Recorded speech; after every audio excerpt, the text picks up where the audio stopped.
تو کیا آپ جانتے ہیں کہ رمضان کے 30 روزے رکھنے سے ہمارے شریر پر کیا اثر ہوتا ہے؟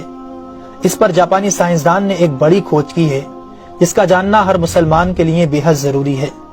جاپانی بایولوجسٹ یوشونوری اشومی ایک سائنسدان ہے جن کو 2016 میں میڈیسن پر نوبل پرائز دیا گیا۔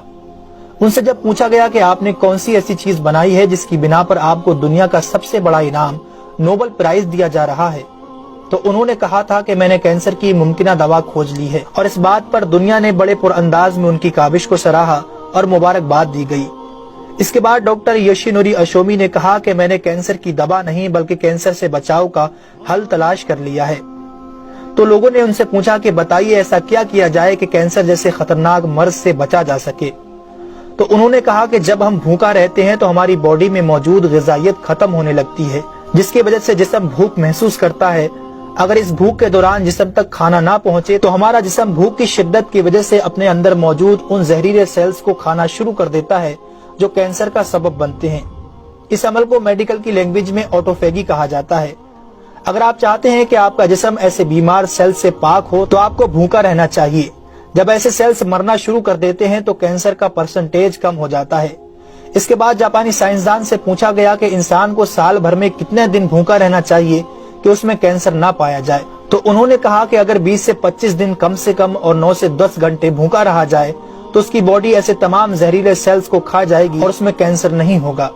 اے میرے پیارے رب کریم، آج ہمیں سمجھ آیا کہ مومن پر روزے کیوں فرض کیے گئے، اور آج مجھے اس احادیث پاک کی بھی سمجھ آ گئی جس میں آپ صلی اللہ علیہ وسلم نے فرمایا کہ ہر شے کی زکوٰۃ ہے اور جسم کی زکوٰۃ روزہ ہے۔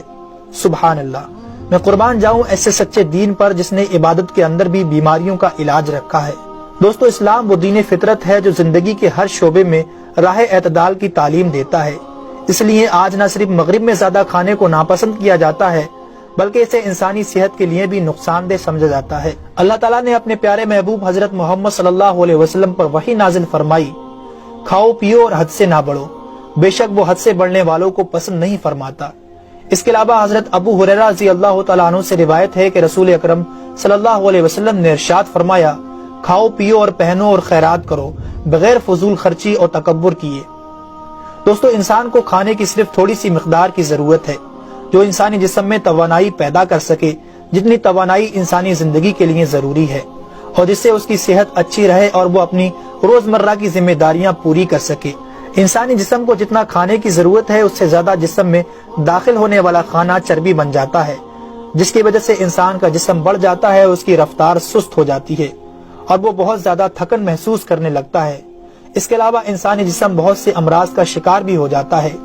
اسی لیے اللہ تعالیٰ نے روزے فرض کیے تاکہ 11 مہینوں کے دوران کھانے پینے کی بے احتیاطی کا ازالہ ہو سکے۔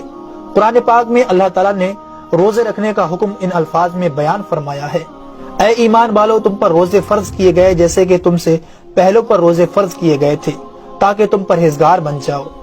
دوستو، قرآن مجید میں بیمار اور مسافر کے لیے روزے مؤخر کرنے اور جو روزہ نہ رکھ سکے ان کے لیے فدیہ ادا کرنے کا حکم دیا ہے۔ اس کے بعد روزہ رکھنے کی حکمت ان الفاظ میں بیان فرمائی، اور تمہارے لیے روزہ رکھنا ہی بہتر ہے اگر تم جانتے ہو۔ دراصل یہاں یہ بتایا گیا ہے کہ اگر تم موجودہ علم کو سمجھتے ہو تو تمہارے لیے بہتر یہی ہے کہ تم روزے رکھو، کیونکہ روزہ اپنے اندر بے شمار روحانی، نفسیاتی اور طبی فائدوں کو رکھتا ہے۔